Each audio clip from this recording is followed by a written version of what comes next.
Break के बाद आप सभी का एक बार फिर से स्वागत है। मैं हूं रत्ना और आप देख रहे हैं केकेडी न्यूज। शाम के 6 बज चुके हैं और वक्त हो चुका है मुद्दे की चर्चा का। दिल्ली के मुख्यमंत्री अरविंद केजरीवाल ने लखनऊ के सपा कार्यालय में सपा अध्यक्ष अखिलेश यादव के साथ एक संयुक्त प्रेस कॉन्फ्रेंस की है। इस मौके पर उन्होंने कहा कि प्रधानमंत्री नरेंद्र मोदी अपने लिए नहीं बल्कि अमित शाह को प्रधानमंत्री बनाने के लिए वोट मांग रहे हैं और अगर मोदी जी चुनाव जीतते हैं तो 2 महीने में ही मुख्यमंत्री योगी आदित्यनाथ को भी हटा देंगे, आरक्षण को खत्म कर देंगे। 4 जून को इंडिया गठबंधन की सरकार बनने जा रही है। उन्होंने ये भी कहा कि मोदी जब प्रधानमंत्री बने तो रिटायरमेंट की साल 75 साल रखी गई थी। सुमित्रा महाजन, मुरली मनोहर जोशी, लाल कृष्ण आडवाणी इसका उदाहरण है।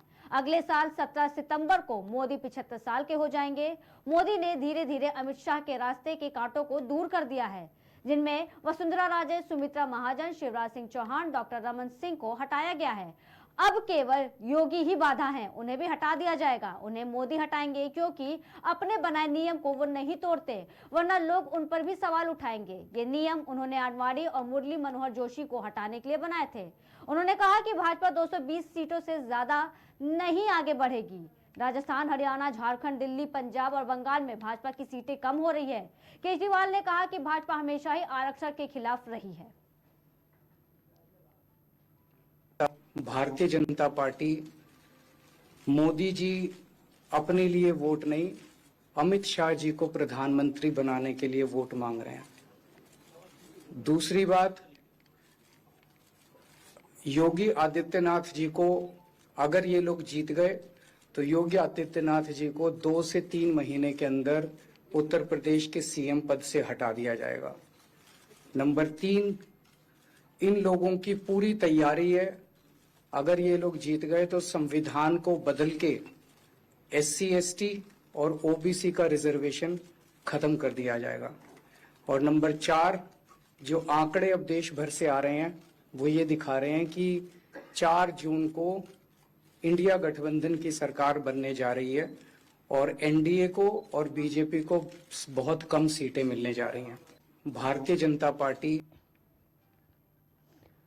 तो इस प्रेस कॉन्फ्रेंस में अरविंद केजरीवाल और सपा के मुखिया अखिलेश यादव का यह दावा है कि इस बार इंडिया गठबंधन की सरकार बनने जा रही है और जिस तरीके से उन्होंने नियम की बात कही है तो वो योगी आदित्यनाथ को हटाएंगे और वो मोदी को बता दें कि 75 साल पूरे होने के बाद अब वो अमित शाह को प्रधानमंत्री बनाने के लिए जुट गए हैं। तमाम मुद्दों को लेकर के आज हमारे साथ बातचीत करने के लिए हमारे खास पैनलिस्ट हमारे साथ मौजूद हैं। बीजेपी से राजीव मिश्रा जी, आपका बहुत बहुत स्वागत है। सपा से अश्विनी और आपसे नीरज कुशवाहा जी, आप तीनों का बहुत बहुत स्वागत है मुद्दे की चर्चा में। सबसे पहला सवाल राजीव जी आपसे, आपको हमारी आवाज आ रही है? जी, जिस तरीके से ये 75 साल वाली बात कही जा रही है, ठीक है, कि 75 साल के बाद जो नियम बनाए गए हैं कि कोई भी कार्य उनको नहीं दिया जाएगा और एक तरीके से रिटायर्ड हो जाएंगे, तो अब ऐसे में अमित शाह को प्रधानमंत्री बनने की जो बात कही जा रही है, इस पे आपका क्या प्रतिक्रिया है?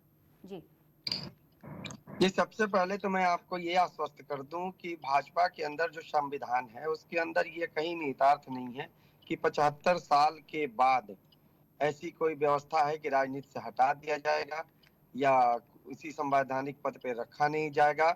और रही बात विपक्ष की, तो विपक्ष तो मैं ये देखता हूं कि ये एक ऐसी बारात है जिसमें दूल्हा का ही नहीं पता है। आप हमारे यहाँ तो नाम गिना देते हो कि अमित शाह बन जाएंगे, योगी आदित्यनाथ को हटा देंगे, लेकिन आप ये तो बता दो कि आपकी बारात का दूल्हा कौन है, आपकी बारात निकलेगी कहाँ से। ये तो सरासर लगता है जैसे भेड़ों की फौज है, एक भेड़ सीधा निकल गई, किस रास्ते पे निकल रही, कहाँ जा रही, उससे मतलब नहीं है। सारे भेड़ पीछे चल दिए हैं, किसको क्या बोलना है पहले भेड़ बोल दिया, अब सारे पीछे की जितनी भी भेड़े हैं वो यही बोलेगी हाँ हाँ ऐसा ही होना है, इस तरह ही होना है। आखिर भारतीय जनता पार्टी के अंदर ऐसी कौन सी खुफिया लगा के रखी अरविंद केजरीवाल ने जहां से ये बातें छन के आ जा रही हैं। एक मंच पे हमारे आदित्यनाथ महंत योगी आदित्यनाथ जी होते हैं, प्रधानमंत्री यशस्वी नरेंद्र मोदी जी होते हैं और इनको खबर लग जाती है कि 6 महीने बाद योगी आदित्यनाथ की हटा दी जाएंगी। सबसे बड़ी चीज है कि ये उनकी लोकप्रियता से घबराए हुए हैं।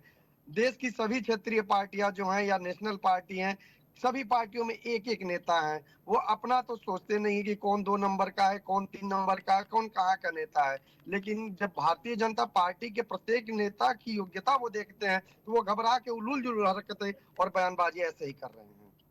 ठीक है राजीव जी, ठीक है। इसी वक्त प्रतिक्रिया ले लेते हैं हम अश्विनी जी से। अश्विनी जी, आपको हमारी आवाज आ रही है?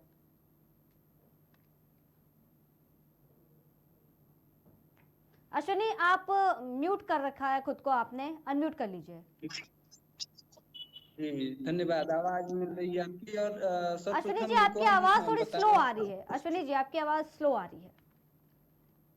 जी, तो इन्होंने कहा कि एक तरीके से भीड़ की बारात है, विपक्ष विपक्ष भीड़ की बारात की तरह है। तो मेरा मानना है कि भीड़ से नेतृत्व के बारे में सीखा जा सकता है। जब एक भीड़ एक रास्ते पे चल देता है तो जितने सैकड़ों भीड़ होते हैं आपस में श्रीमान जी, वो नेतृत्व कर गुटबंदी के कौन साथ रहा है, आगे ये भी बढ़ते तो हैं। क्लियर करिए। वो नेतृत्व कर बोलिए, कौन रहा, हमने मल्लिकार्जुन बोला अर्जुन नहीं आपके बीच खड़गे में। कहाँ है? और आप ये बताइए, भीड़ नीतीश की कुमार को बारात आपने तो ठीक साइडलाइन है, क्यों कर दिया? और आपके दूल्हे की बारात तो ठीक है, आपकी दुल्हनिया कहाँ है? मोदी जी मुस्लिम महिलाओं को न्याय दिलाते हैं, लेकिन आप अपनी पत्नी का ख्याल नहीं रख पाते। लेकिन इस समय का जो चुनाव है, अग्निवीर जैसी वाहियात योजना आपने ला दी, जहां 4 वर्ष के बाद रिटायरमेंट की व्यवस्था है।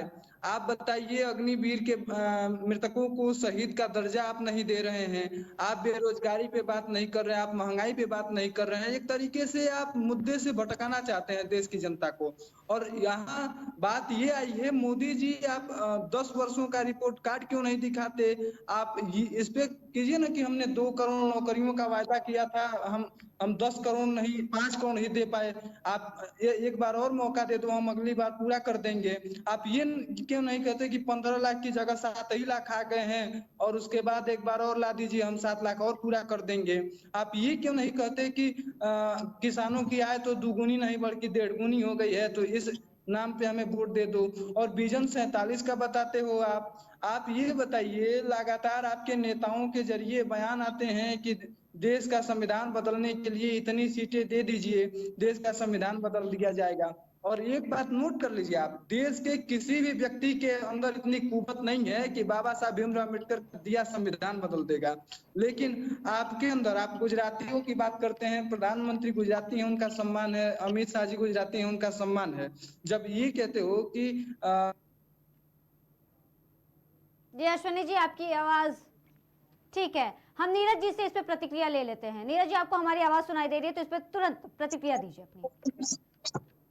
नीरज जी। हाँ, जिस तरह से अभी राजीव जी ने कहा जी कि माननीय प्रधानमंत्री जी का हमारे उसमें संविधान में कहीं नहीं लिखा है।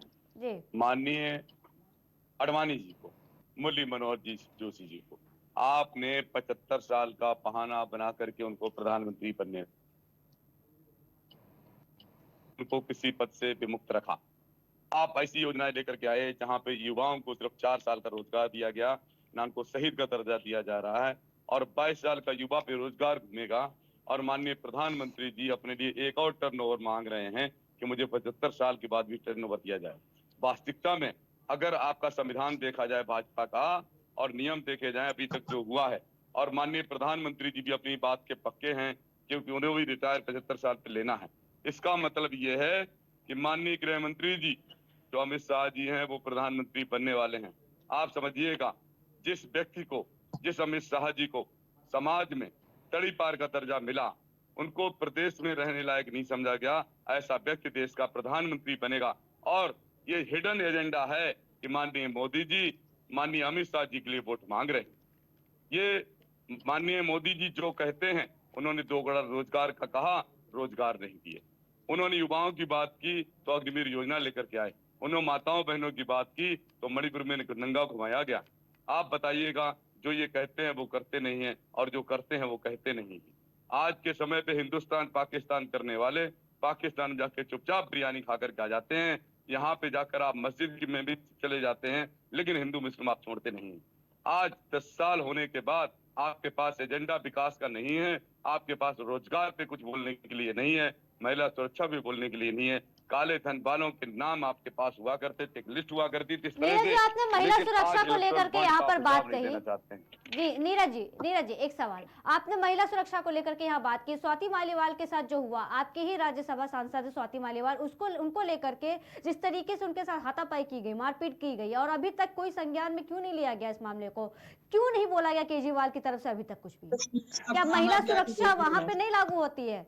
जिस प्रकार नहीं, जिस प्रकार महिला सुरक्षा की बात की जाए, दिल्ली के अंदर देखिए लगभग 300 रत्ना जी, ये केसेस श्वेता डेली आते हैं महिला आयोग के मालीवाल पास, को ये लोग और महिला तो उसमें मानते से ही नहीं, लगभग सभी जी, एम्प्लॉय को जी, वहां मालीवाल का रास्ता को ये दिखा लोग दिया गया है। महिला ये तो मानते ही बलात्कार डेली नहीं हो है। रहे हैं। स्वाति मालीवाल जी आवाज उठाती हैं, लेकिन उनकी आवाज न तो प्रधानमंत्री जी सुनते हैं, न गृह मंत्री जी सुनते हैं। प्रधानमंत्री देखिए, तक आवाज देखिए, पहुंचेगी, लेकिन उससे पहुंच जाती पहले है, जिनकी फिर भी आवाज पार्टी नहीं की वो सांसद हैं, उनको तो आवाज सुननी चाहिए ना, इस पर तो सवाल उठेंगे।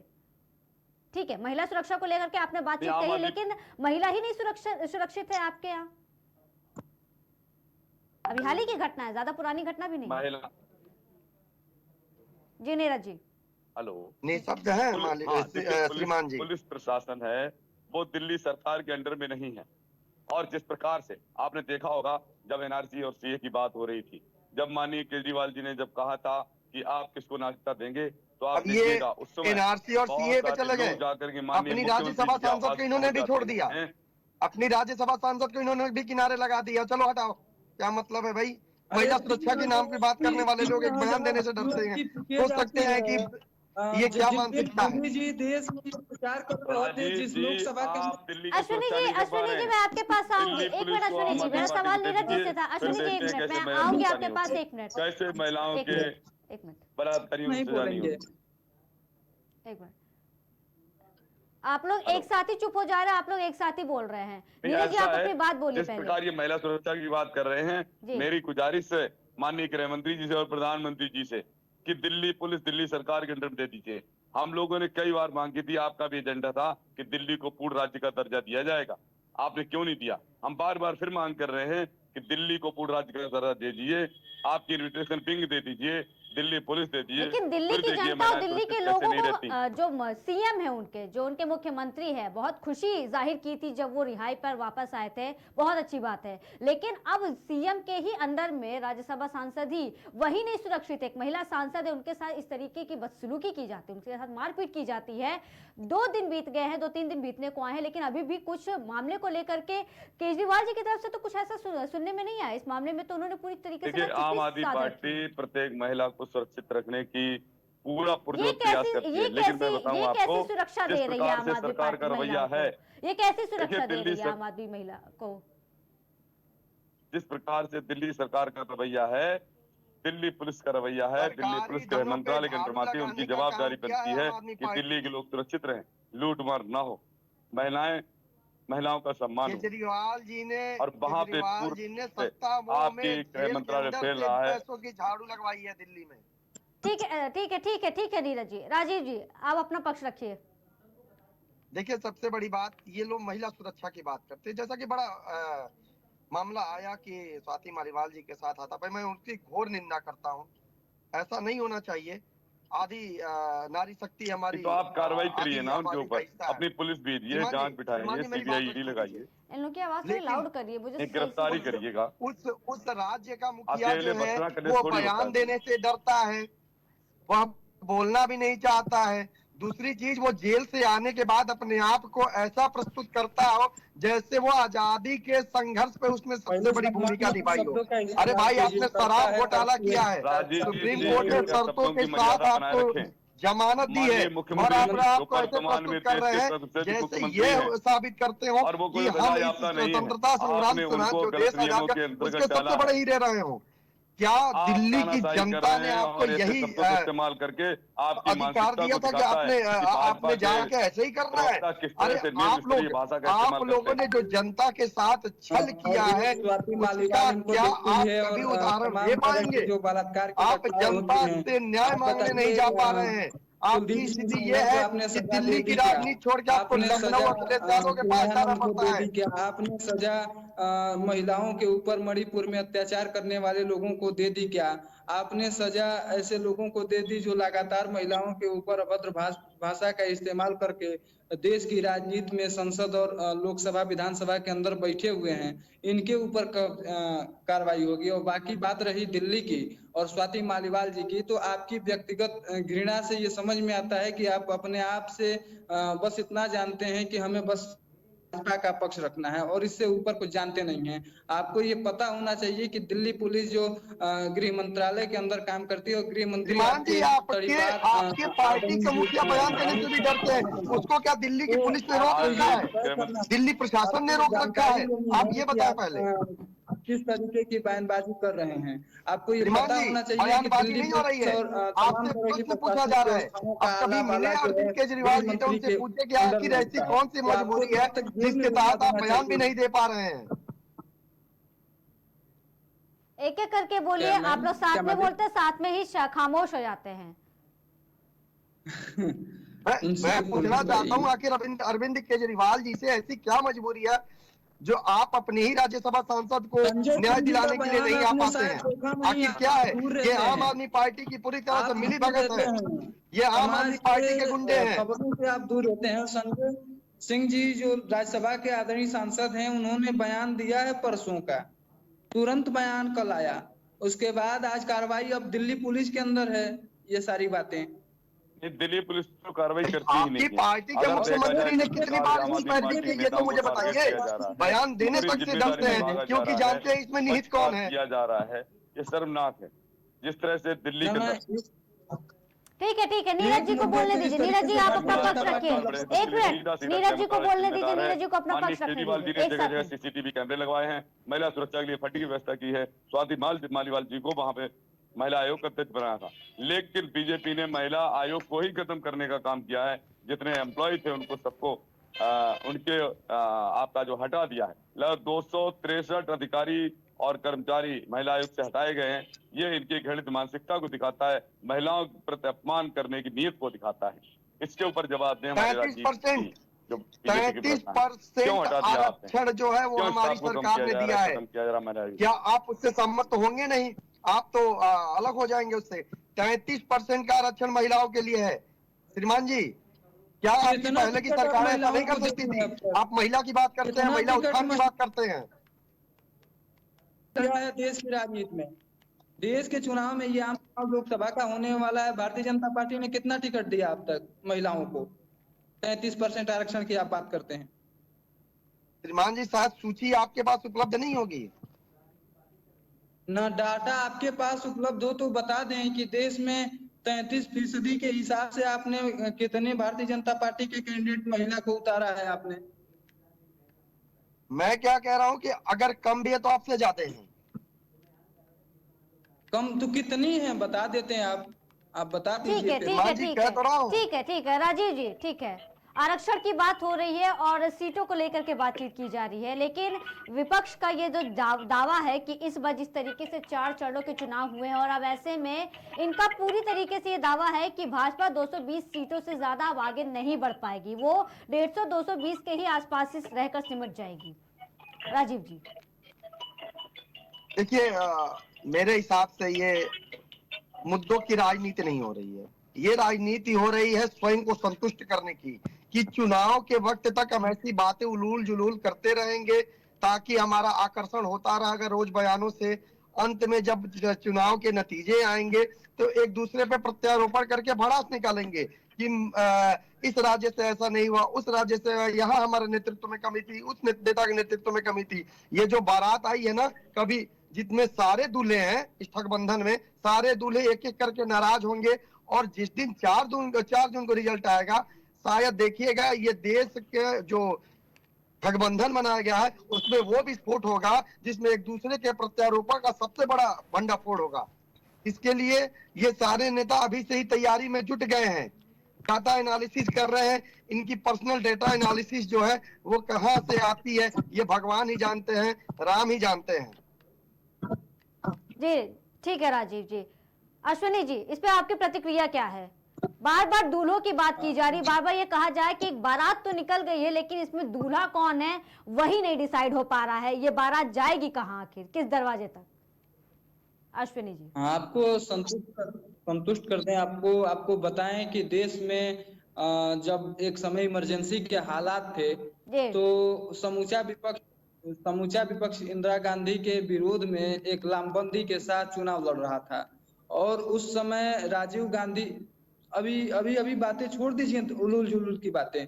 एक समय जब ऐसा था कि देश में महामारी ऐसी थी कि कांग्रेस के विपक्ष में इतने दल लामबंद हुए थे जो आज के समय में बहुत अभी बौने नजर आते हैं। लेकिन उस समय प्रधानमंत्री का कोई फेस, प्रधानमंत्री पद का कोई चेहरा नहीं था, लेकिन फिर भी वो गठबंधन जीत के साथ आगे बढ़ा और प्रधानमंत्री भी बने देश के।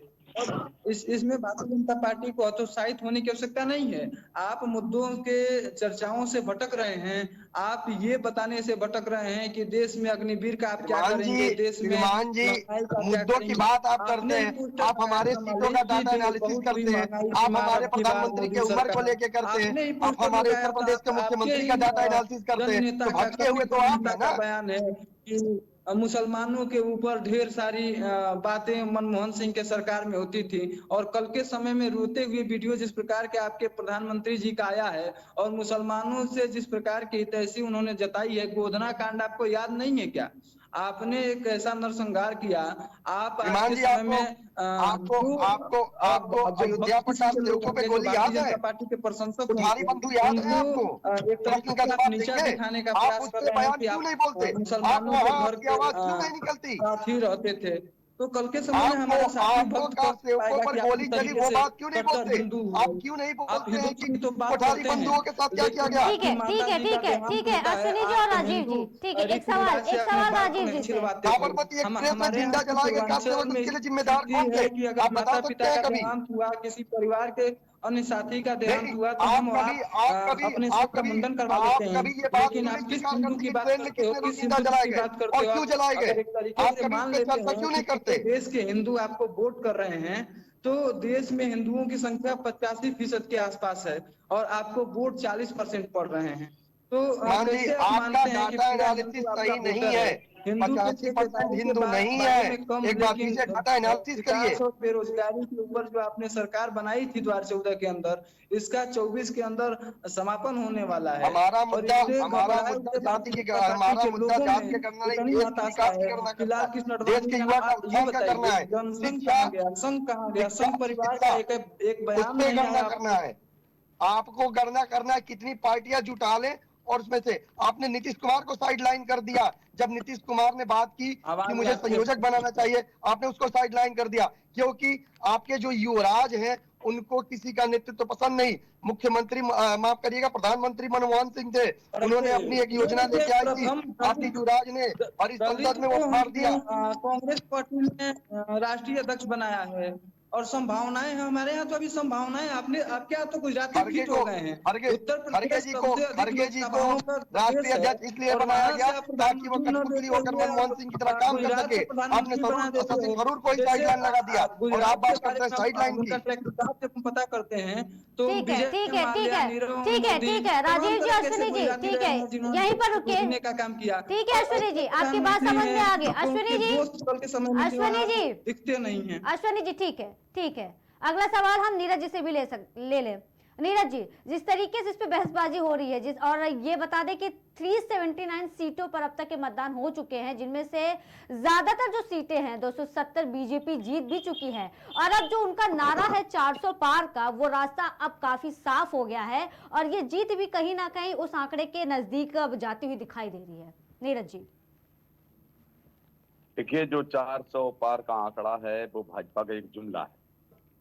अगर देखा जाए तो दक्षिण भारत में इनको कुछ मिलने वाला है नहीं। अभी तक जो चुनाव हुए हैं, पंजाब में ये 13-0 से हारेंगे, दिल्ली में 7 की 7 सीटें इनसे जा रही हैं जहां पे बीजेपी का कब्जा हुआ करता था।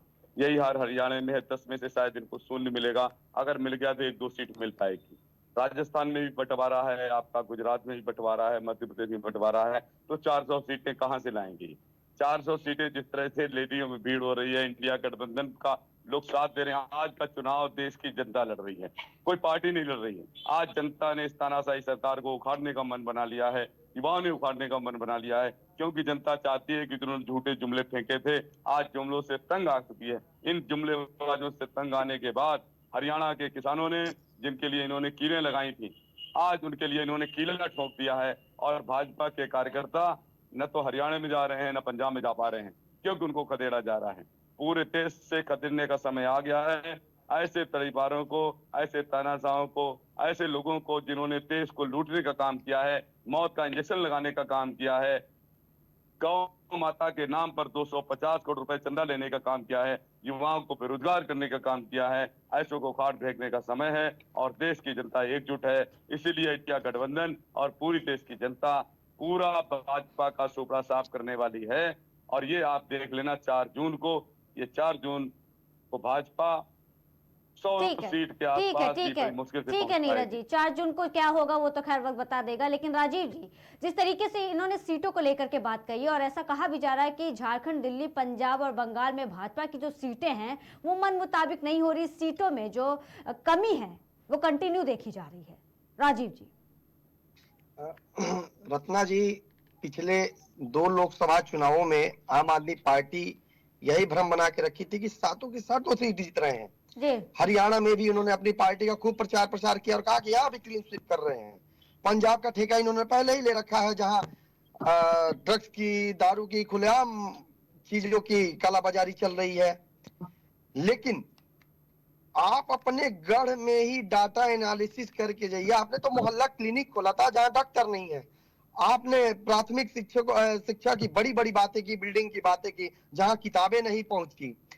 आप डाटा एनालिसिस ये क्यों नहीं करते कि हमारी कितनी सीटें आ रही हैं? आम आदमी पार्टी के प्रवक्ता ये बताएं कि दिल्ली के बाहर इनको कितनी सीटें मिली हैं, कभी ये बता पाएंगे? इतनी बड़ी मजबूत बात करते हैं, पूरे देश में 7 सीटों में से कितनी सीटें ये लड़ रहे हैं, कभी ये बताएंगे? और इतनी बड़ी बड़ी बातें ये कर रहे हैं जिसका लगता है जैसे पूरा कश्मीर से लेकर कन्याकुमारी तक इनको ठिका दिया गया है कि ये सीटों की गणना करना आपका काम है। अरे महोदय, आप बताइए कि दिल्ली कितनी सीटों पर लड़ रहे हैं और कितने पे जीत रहे हैं? मैं तो पूर्ण आश्वस्त करता हूँ कि क्लीन स्वीप होता है और क्लीन स्वीप हो रहा है। आप यही नहीं, आप उत्तर प्रदेश में देखिए, आप बिहार में देखिए, राजस्थान में देखिए, पिछले चुनाव में एनडीए का भी तो क्लीन स्वीप हुआ था राजीव मिश्रा जी। पिछले चुनाव में एनडीए का भी तो क्लीन स्वीप हुआ था जी।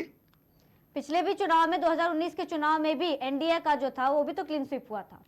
वही मैं कह रहा हूँ, आखिर किस भ्रम में जी रहे हैं? कोई अच्छे से डॉक्टर लेके आए जहां भ्रम का इलाज हो सके, क्योंकि लगातार 2 चुनावों से ये क्लीन स्वीप कर रही है भारतीय जनता पार्टी लोकसभा चुनावों में, और आज भी ये भ्रम में जी रहे हैं कि इस बार भी हम 7 सीटें जीतेंगे। पहले ये तो बताइए कि 7 सीटों में आपकी भागीदारी कितनी है?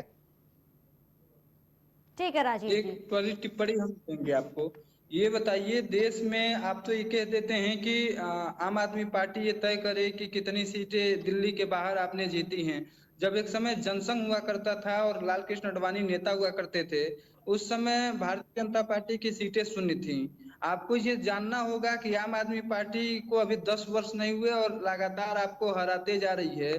3 चुनाव में, विधानसभा के चुनाव में क्या स्थिति, क्या हश्र आपके हुए हैं, छिपे नहीं है किसी से। इसके बाद खबरें हैं। आपको ये जानना है कि देश में इस बार का चुनाव उन गरीब लखपति दीदियों के साथ होने वाला है, जहां कांग्रेस गठबंधन के साथियों ने 8,500 रुपए पर मंथ और 1 लाख रुपए सालाना देने की बात करी है।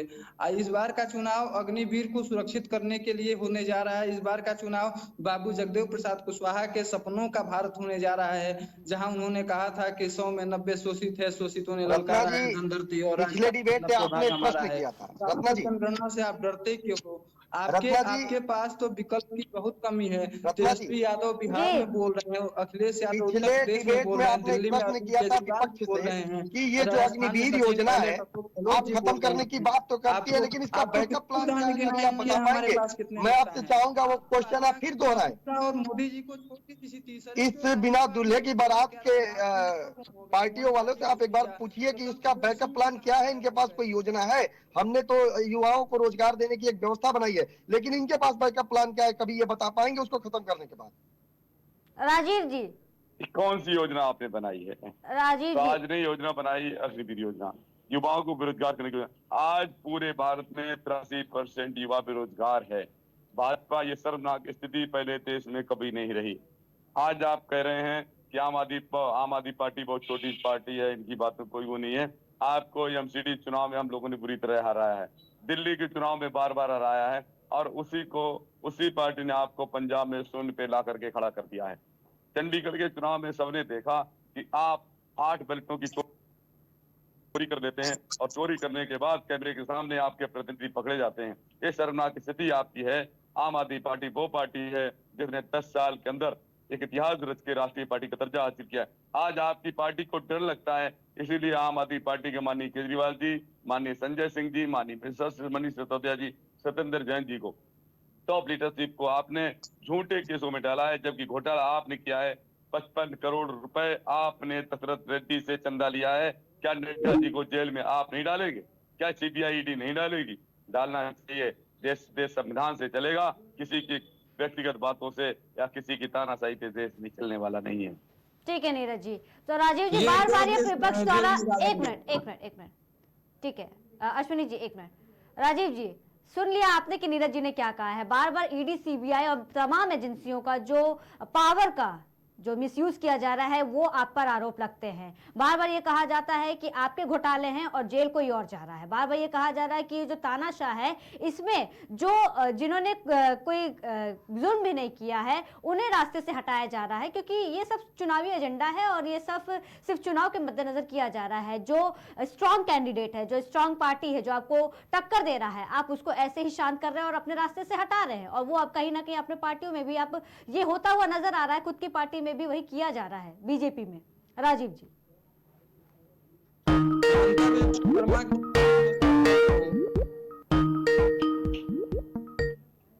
राजीव जी, आप हमारी बात सुन पा रहे हैं? गेम खेलने लगे अब। ठीक है अश्विनी जी, आप अपनी प्रतिक्रिया दीजिए। बात ये है कि एक तरीके की वॉशिंग मशीन, ये तो हमारे राष्ट्रीय नेता रट्टी रटाई बातें करते हैं। आप ये बताइए, जिन कांग्रेस के पूर्व कांग्रेस के नेताओं को मोदी जी ने मन से ललकारा था और इन्होंने कहा था कि देश में कांग्रेस भ्रष्टाचारी पार्टी है, उससे बड़ी भ्रष्टाचारी पार्टी कोई हो नहीं सकती। और मेरा मानना है, इनका तो कुछ भी हो सकता है, विदेश से लोग ला करके पार्टी ज्वाइन भले कराते हों, लेकिन मेरा मानना है कि लोगों के संग्रह को ही पार्टी मानते हैं हम, और उन लोगों के संग्रह से पार्टी मजबूत होती है। और उन्हीं लोगों में से एक लोगों के समूह को ही हम दल मानते हैं।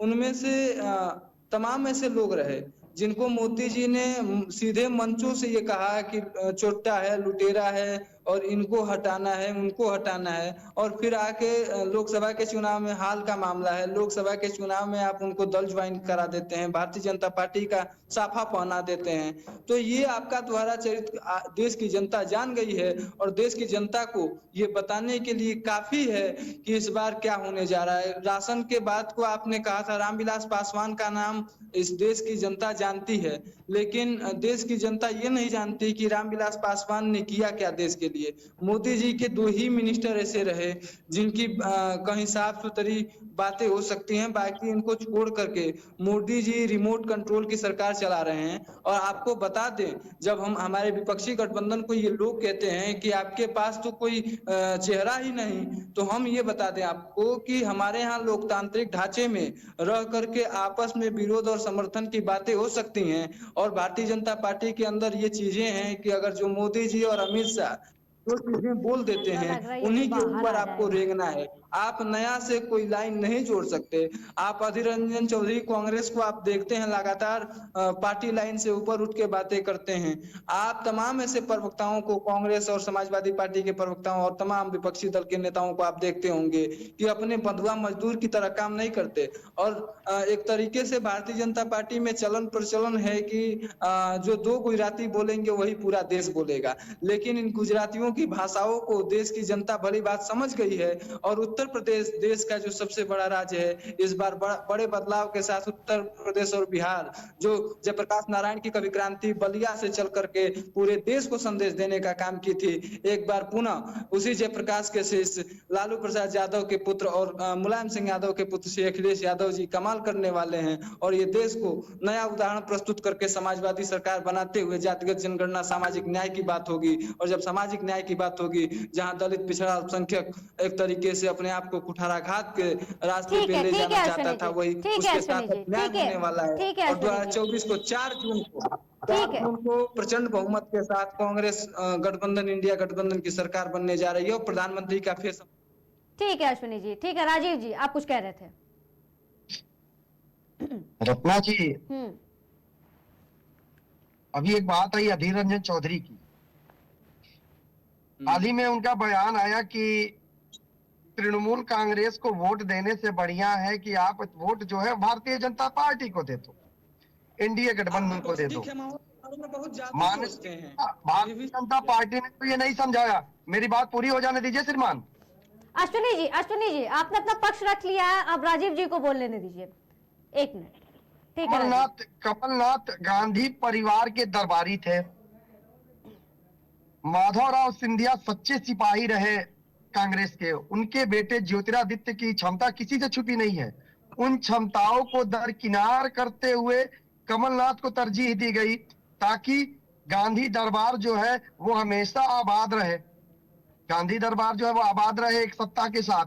माधवराव सिंधिया के बेटे ज्योतिरादित्य सिंधिया को पार्टी छोड़नी पड़ी। साथ साथ विधायक कितने असंतुष्ट थे पूरी दुनिया ने देखा, पूरे भारत में देखा। अंत में इस लोकसभा सरकार में नागरिक और उड्डयन मंत्री बनाकर जो सम्मान भाजपा ने दिया था वो भाजपा ही दे सकती है। मोहन यादव एक आम कार्यकर्ता होता है, वहां किसी के कोई लालच नहीं होती है, लेकिन एक आम कार्यकर्ता के सम्मान को ये पार्टी बोलती है जो युवराज की पार्टी है कि शिवराज सिंह चौहान को किनारे कर दिया गया। अरे हमने 3 दफा मुख्यमंत्री बनाया, ये सम्मान आप क्यों नहीं देखते हैं? आप कमलनाथ को उस अवस्था में भी सत्ता सौंपते हैं जहां युवा नेतृत्व क्या हो सकता है। हमने देखा जहां युवा नेतृत्व क्या हो सकता है। आप सचिन पायलट की क्षमता को खत्म कर रहे हैं, आप इस पे क्यों नहीं बात करते? आप 4 जून की जितनी भी बातें हैं कर लीजिए। मैं चाहूंगा रत्ना जी 4 जून का ये पैनल बैठे ताकि इनका भ्रम का इलाज मैं हो अच्छे डॉक्टर सजेस्ट कर सकूं, वहां जाके ये करा सके। और रही बात, एक जरूर चीज कर लीजिएगा, आगे जब भी चुनाव लड़ने जाइएगा दूल्हा जरूर चुन लीजिएगा किसका वो आपकी बारात का दूल्हा कौन होगी। लेकिन मुझे लगता नहीं कि वो बारात अब तैयार होगी, क्योंकि 4 जून के साथ ही ये जो बारात है उसकी एक गाड़ी इधर जाएगी, एक गाड़ी उधर जाएगी, एक गाड़ी ऐसे जाएगी और 4 गाड़ियों में 5 गाड़ियों में 10 गाड़ियों में लाउड स्पीकर होगा और वहां से आरोप प्रत्यारोप दूर दूर से लगाए जाएंगे पैनल पे बैठ के। ठीक है राजीव जी। अश्विनी जी, आप अब कुछ कहना चाह रहे थे? ठीक है, उससे पहले नीरज जी कुछ कहना चाह रहे हैं। जी नीरज जी बोलिए। हाँ, जिस तरह से राजीव जी कह रहे हैं कि दूल्हे वाली बात जी, वर्तमान समय पे जिस तरह से भाजपा में जितने भी दूल्हे संभावित हो सकते थे, माननीय मोदी जी 75 साल के होने वाले हैं, उसमें शिवराज सिंह जी बहुत बढ़िया दूल्हा होने वाले थे, क्योंकि 3 बार के मुख्यमंत्री थे, अभी उनकी उम्र भी है और अच्छा काम भी उन्होंने किया है, इसीलिए उनको हटा दिया गया है। वसुंधरा राजे जी को हटा दिया गया है। अगला नंबर योगी जी का है, वो भी एक बढ़िया दूल्हा बनने वाले थे। उन्होंने कहा मुझे दूल्हा कोई नहीं चाहिए, मुझे अपना ही दूल्हा चाहिए, जबकि सब जानते हैं कि आज के समय पे ये सरकार जो माननीय मोदी जी वो अमित शाह जी के लिए वोट मांग रहे हैं। और अमित शाह जी का आप जानते हैं वो किस तरह के आदमी हैं, जिनको गुजरात में रहने लायक नहीं समझा गया, वो भारत के भावी प्रधानमंत्री के लिए वोट मांग रहे हैं। और जो लोग कहते थे मनमोहन सिंह जी, मैं उनसे कहना चाहता हूँ, पूछना चाहता हूँ कि माननीय मनमोहन सिंह जी ने ऑथराइज 131 प्रेस कॉन्फ्रेंस की थी। आज माननीय मोदी जी ने एक भी प्रेस कॉन्फ्रेंस नहीं की जहां पे कोई ऑथेंटिक प्रश्न पूछा गया हो। दूसरी बात, रिमोट चलने वाली बात जहां तक की जाए, माननीय मोदी जी अडानी जी के रिमोट पे चल रहे हैं। जिसने भी अडानी जी का नाम लिया, चाहे माननीय संजय सिंह जी हो, चाहे महिला मित्रा जी हो, उनके खिलाफ उनकी जांच बिठाई और उल जलूल आरोप लगाकर उनकी सदस्यता रद्द की गई। माननीय संजय जी को, केजरीवाल जी को, अमित को, आप हमारे सत्येंद्र जैन जी को, ऐसे ईमानदार लोगों को जेल में डाला गया। सुप्रीम कोर्ट का मैं बहुत बहुत धन्यवाद करता हूं, जिन्होंने माननीय केजरीवाल जी को चुनाव में आने का मौका दिया और उनको अंतिम जमानत दी। इसी प्रकार से जो ये आज ठीक है नीरज जी, तो ठीक कहते है हैं ठीक है नीरज जी, ठीक है। अपना काफी जश्न कुछ लगाने आपने काम पूछा किया है राजीव जी से। राजीव जी, ये जो दूल्हे वाली बात आप लोग कर रहे हैं एक दूसरे के लिए कि दूल्हे को ही हटा दिया गया, उनको अपना खुद का दूल्हा चाहिए, और जिस तरीके से अब ये बात कही जा रही है और बयान भी आया था नरेंद्र मोदी जी का, जिसपे ये बात स्पष्ट हो गई है कि 2029 में भी सरकार उनकी ही आनी है। और ये बात भी अब सामने आ रही है कि चेहरा कोई भी हो, 75 साल अगर हो भी जाते हैं तो वोट जो है वो मांगे जा रहे हैं गृह मंत्री अमित शाह के लिए। तो आएगी तो ही, जो 2 गुजरातियों की बात हुई है, आपको पता है कि किनके बारे में बात की जा रही है। नेतृत्व जो अब है इनकी वो सरकार आने प्रधानमंत्री वाली मोदी नहीं ही है। करने वाले किसी हैं। भी हालत में इनकी राजीव सरकार जी, नहीं आएगी। राजीव जी, जी जी नीरज जी, राजीव जी। देखिए, गुजरात की धरती बड़ी महान रही है, उसने भारत का नेतृत्व किया है। जहाँ तो मोहनदास करमचंद गांधी के अनुयायी हैं, उनके नेतृत्व में हमने देश को आजाद कराया। आज नरेंद्र मोदी हमारे देश का नेतृत्व कर रहे हैं, जहां अमेरिका जैसे सशक्त राष्ट्र के पीछे कांग्रेस के जो प्रधानमंत्री हुआ करते थे वो पीछे की लाइन में खड़ा करते थे। आज अमेरिका का राष्ट्रपति पीछे से आता है, हमारे प्रधानमंत्री के कंधे पर हाथ रख के कहता है कि भाई हमें ही भूल गए। वो नेतृत्व होनी चाहिए। हमारे यहाँ नेतृत्व की बात होती है, हमारे यहाँ शासन व्यवस्था की बात होती है, हमारे यहाँ मजबूत शक्ति नेता वाली बात होती है। ये बात नहीं होती है कि हम प्रधानमंत्री रिमोट कंट्रोल से चलाने वाला रखें। पिछले 10 सालों में जो कांग्रेस की दुर्दशा हुई है, उसकी देन जो है वह सोनिया गांधी की परिवार का देन है, जिन्होंने प्रधानमंत्री मनमोहन सिंह की योग्यता को भी दरकिनार किया। ऐसे योग्य व्यक्ति जिन्होंने प्रणब मुखर्जी को साइड लाइन कर दिया। और ये लोग बात करते हैं कि अमित शाह की और नरेंद्र मोदी की, आपने प्रणब मुखर्जी की योग्यता को क्यों नहीं आंक लिया? आपने उनको क्यों नहीं एक बार इसलिए भी नहीं किया क्योंकि मनमोहन सिंह को आप उनकी योग्यता से काम ही करने नहीं देना चाहते थे। प्रणब मुखर्जी जैसे यही सेम एलिगेशन तो विपक्ष भी लगा रहा है ना राजीव जी। यही सेम एलिगेशन तो अभी नीरज जी ने भी तो कहा ना कि जो मुख्यमंत्री थे महाराष्ट्र मध्य प्रदेश के पूर्व मुख्यमंत्री थे, मामा जिनको कहते हैं, तो उनके साथ भी तो यही किया गया। उनका काम अच्छा था, वो अपना काम कर रहे थे, फिर उनको हटाने की क्या जरूरत पड़ी? शिवराज सिंह चौहान ने अपने बयान में यह स्वयं कहा, मुझे भारतीय जनता पार्टी का ये जो निर्णय है यह मुझे स्वीकार है। 15 साल मैंने प्रदेश की सेवा की है, मेरे स्थान पे किसी और उम्र की तो बात ही नहीं हुई। उम्र की बात तो आप लेके डायरी बैठते हैं, पेन लेके बैठते हैं। हमारे यहाँ तो मोहनलाल जैसे तेज तर्रार युवा कार्यकर्ता को कमान दी जाती है ताकि आप आगे चल के भारतीय जनता पार्टी और मध्य प्रदेश का जो विकास है में अपनी पूरी ऊर्जा के साथ काम दे। हम युवराज सिंह के क्षमताओं को दरकिनार नहीं कर रहे हैं। हमें जहां उपयोग करना है हम चुनाव में भी उपयोग कर रहे हैं, आने वाली सरकार में भी हम उनका उपयोग करेंगे।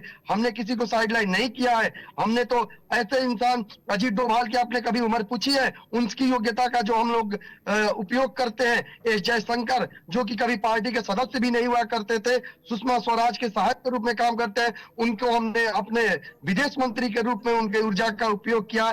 आज विदेश नीति जो हमारी है वो विश्व में हमारे नरेंद्र मोदी प्रधानमंत्री को अपना सबसे ताकतवर नेता मानने में बैठी है। और ये लोग अभी तो उम्र में ही बैठे हैं। अरे हमें नाज होना चाहिए कि उस उम्र में भी हमारा प्रधानमंत्री देश विश्व का सबसे बड़ा नेता है, सबसे सशक्त नेता है।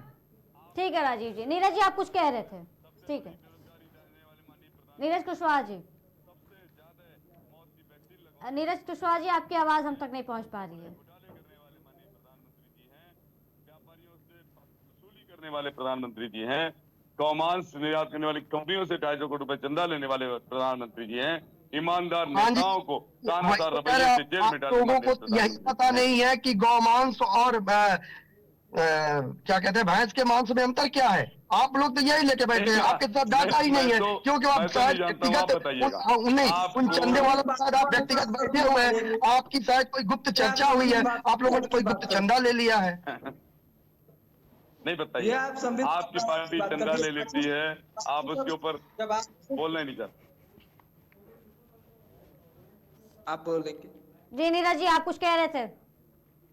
मैं ये कह रहा था कि जिस प्रकार से इनकी पार्टी में पूरे भ्रष्टाचारी, बलात्कारी, दुराचारी को शरण दी है, जिस प्रकार से रात को ये शाम को कहते हैं कि भ्रष्टाचारी है, इसने घोटाला किया है, चेक की पीसिंग सुबह उठकर जाकर के उप मुख्यमंत्री बना देते हैं। शाम को कहते हैं कि उसने 64 करोड़ रुपए का सदन घोटाला किया, उसको अपनी पार्टी में शामिल कर यही लेते हैं। बयान कभी आप ऐसे यही ऐसे बयान केसेस कांग्रेस के हैं। लिए भी किया करते थे, भाजपा आज उनकी ने गठबंधन है। पूरी मर्यादाएं तार करती हैं। आज इनको अभी आप संविधान बदलने बयान के 400 अभी आप यही बयान कांग्रेस के लिए भी क्या करते थे, आज उनकी गठबंधन है। अपनी जान मैं देने के कैसे लिए आपकी तैयार है। विश्वसनीयता को और सच मान लूं? लोकसभा का जो चुनाव श्रीमान जी, चल रहा है, संविधान की रक्षा की जाएगी, ये संविधान को जरूर हुआ बचाया कि जाएगा। ऐसे लोगों को संगत में आके संविधान को आप खत्म दिल्ली करने की का काम जनता के साथ करेंगे, छल कर रहे उसको हैं। जनता शराब की घोटाला उखाड़ जो के है फेंकने का उसका काम आपका करेगी। मुख्यमंत्री ही जेल चला गया। ये देश के इतिहास में पहली बार हुआ जब जेल से सरकार चलानी पड़े किसी मुख्यमंत्री को। अरे चंदा तो आपने लिया ना, 54 करोड़ लेकिन 55 करोड़ रुपए का चंदा आपने लिया है। आप नड्डा जी को जेल में डालिए, सीबीआई ईडी, अब तो मनी ट्रेल सामने है। आप ही कह रहे थे ना घोटाला है, हम भी कह रहे हैं घोटाला है कि 55 करोड़ रुपए का चंदा बीजेपी के चलिए जेपी नड्डा कि जी दिल्ली में ने घोटाला आपकी अधिकारी सरकार ने वही किया है। इसके बहुत अलावा बहुत धन्यवाद आपने श्रीमान जी, आप कंपनियों से स्वीकार चंदा करते हैं कि दिल्ली में वसूली घोटाला की। हुआ। ये आपकी अभी तक आम पता आदमी था। पार्टी की सरकार ने आम आदमी के पैसों पर झाड़ू लगा दिया।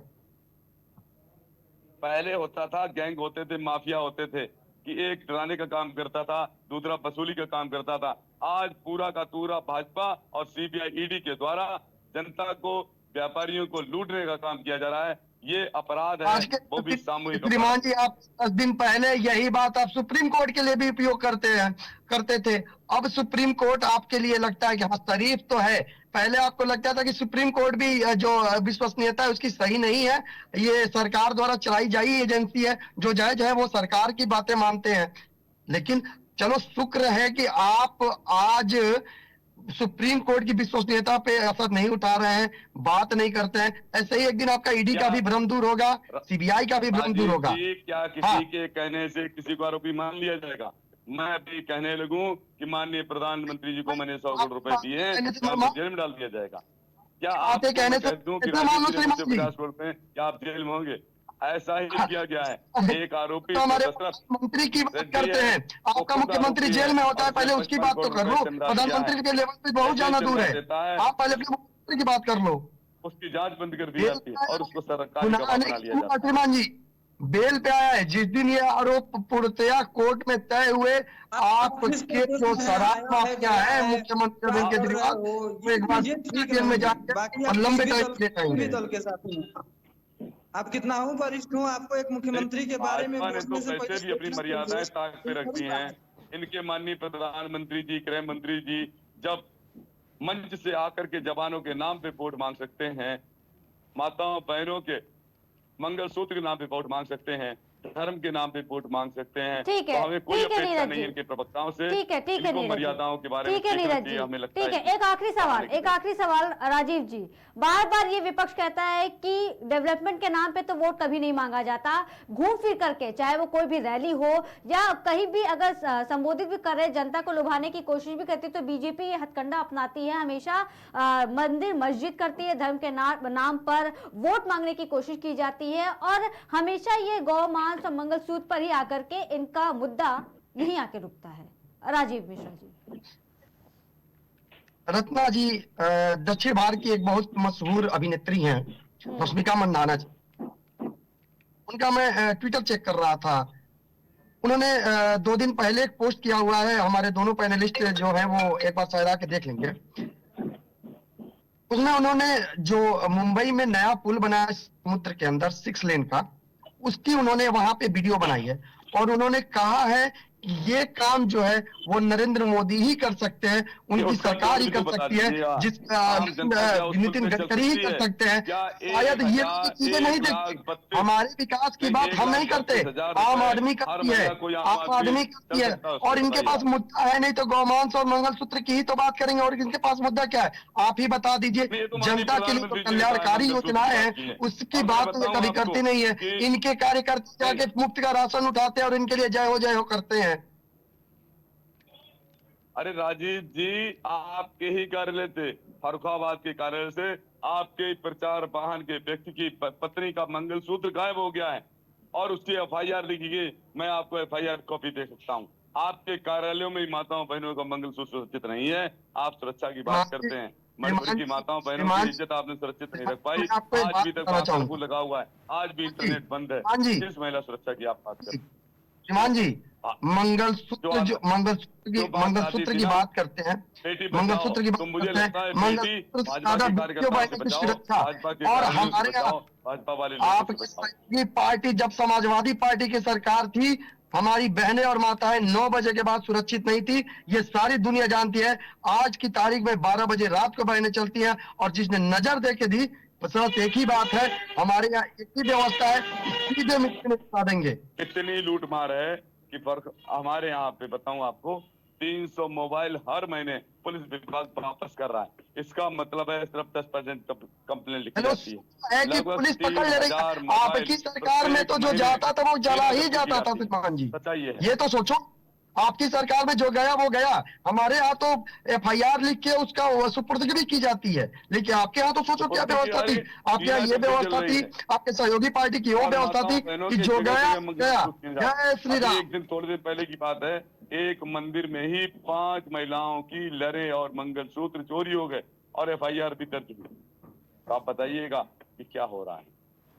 ठीक है, FIR ठीक है। अश्विनी जी, आप कुछ कहना चाह रहे थे, आपकी प्रतिक्रिया आखिरी सवाल पर। अश्विनी,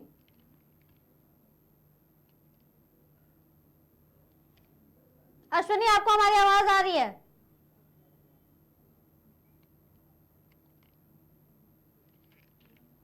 ठीक है नीरज जी, आप अपनी प्रतिक्रिया दे रहे थे। मैं यही कह रहा था, जी। आज के समय पे जिस प्रकार से चौथा चरण पूरा हो गया है, 5वां और 6वां चल रहा है, भाजपा के प्रवक्ताओं की एवं नेताओं की सिट्टी पिट्टी गुम हो गई, ऊल जुलूल बनियाद देना कर दिया है। जो ये 400 पार का जुमला फेंक रहे थे, जनता ने इनके जुमला को कैच कर दिया है। अब ये 200 के आसपास भी पहुंचने वाले नहीं लग रहे हैं। जिस ये प्रकार दोनों से कहाँ प्रत्येक चले राज्य में इनकी सीटें कम हो रही हैं, उत्तर प्रदेश में भी बहुत बड़ी संख्या में इनकी सीटें कम होंगी। पंजाब और हरियाणा, दिल्ली, आपका राजस्थान, मध्य प्रदेश, जहां पे इनको पहले पूर्ण बहुमत मिल रहा था, बड़ी बड़ी सीटें मिल रही थी, तो वहां पे तो सीटें कम होंगी। साथ में आपका दक्षिण भारत में, पश्चिमी बंगाल में, वहां भी इनको कुछ मिलने वाला नहीं लग रहा है। जो जुमलेबाजों को लोग पहचान चुके हैं, इनका तानाशाही रवैया देश के लिए खतरनाक है। अग्निवीर योजना युवाओं के लिए खतरनाक है। महिला सुरक्षा इनका कोरा वादा है। इनको कोई फर्क नहीं पड़ता, महिलाएं नंगी घुमाई जाती रहें, इनके नेता बलात्कार करते रहें। इनके दुराचारी नेताओं को सड़ देने का काम भाजपा ने किया है। आज पूरे देश की जनता चुनाव लड़ रही है और तानाशाही सरकार को उखाड़ फेंकने का काम करेगी, जिसका परिणाम 4 जून को आएगा। पूरा देश इस ठीक है, सरकार ठीक है में नीरज जी, तंग आ ठीक है, चुका है। ठीक है, ठीक है। बहुत बहुत धन्यवाद आप तीनों का हमारे साथ मुद्दे की चर्चा में जुड़ने के लिए। तो जैसा कि देखा कि आज दिल्ली के मुख्यमंत्री अरविंद केजरीवाल ने लखनऊ के सपा कार्यालय में सपा अध्यक्ष अखिलेश यादव के साथ एक संयुक्त प्रेस कॉन्फ्रेंस की थी और यहां पर दोनों ही मुखिया ने जो पक्ष का है, जो सरकार है, उस पर जमकर धावा बोला है, निशाना लगाया है और इस दौरान उन्होंने प्रधानमंत्री नरेंद्र मोदी पर भी कई बड़े इल्जाम लगाए हैं। बार बार ये कहा जा रहा है कि ये 75 का जो ये दाव है, जो 75 साल के बाद जो रिटायरमेंट की बात कही जा रही है, वो नरेंद्र मोदी अगले साल वो भी रिटायर हो जाएंगे, लेकिन उसके बाद जो पार्टी का नेतृत्व है वो भी नरेंद्र मोदी ही संभालने वाले हैं। इसके अलावा जो अगला चेहरा बीजेपी का है वो कहीं ना कहीं अमित शाह सामने बनकर बाहर आएंगे बीजेपी की तरफ से, ये कहा जा रहा है। और ऐसे में ये कयास भी लगाए जा रहे हैं कि 2029 में जिस तरीके से बहुत बड़े बयानबाजी देखने को मिल रही है, हर पक्ष, हर पार्टी अपना अपना बयान दे रहा है और एक दूसरे के ऊपर ही आरोप प्रत्यारोप लगा रहा है। और ऐसे में ये अपनी तरफ से दावे किए जा रहे हैं कि 4 जून को जो फैसला होगा वो उनके ही पक्ष में होगा। जनता को यहाँ पर लुभाने की पूरी जोर कोशिश की जा रही है, लेकिन 4 जून को नतीजे सामने आएंगे। 4 फेज के चुनाव खत्म हो चुके हैं और ऐसे में जो सीटें हैं, बीजेपी की सीटों को देखते हुए ऐसा लग रहा है कि आंकड़ा उनके लिए थोड़ा मुश्किल तो है, लेकिन इतना भी मुश्किल नहीं है। लेकिन वो आंकड़े उनके लिए मुश्किल बनाने के लिए इंडी गठबंधन तैयार बैठा हुआ है और गठबंधन पूरी जोर तरीके से कोशिश कर रहा है कि वो उनके आंकड़े को पार ना होने दे। 4 जून को फैसला आ जाएगा और अगला चुनाव 20 मई को होने वाला है। तब तक के लिए देखते रहिए केकेडी न्यूज। फिलहाल के लिए दीजिए इजाजत।